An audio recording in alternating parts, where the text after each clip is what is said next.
அவர் மேல் விழுந்திருந்தது.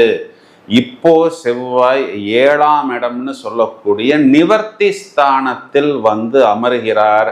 இப்போ இந்த ராசியாதிபதி கிட்டத்தட்ட ஒரு 10-12 மாசமாகவே இவங்களுக்கு கைவிட்ட, அதாவது எதிர்பார்த்த ஒரு நல்ல பலனை கொடுக்க முடியாத ஒரு காரணத்தினால் இந்த பக்கம் 7.5 சனியின் துவக்கம், இதற்கு முன்னாடி 12ஆம் இடத்தில் இருந்த கேதுவின் தாக்கம் எல்லாமே சேர்ந்து மேஷ ராசியை சீர்குலைத்தது அப்படின்னு நம்ம வந்து சொல்ல முடியும்.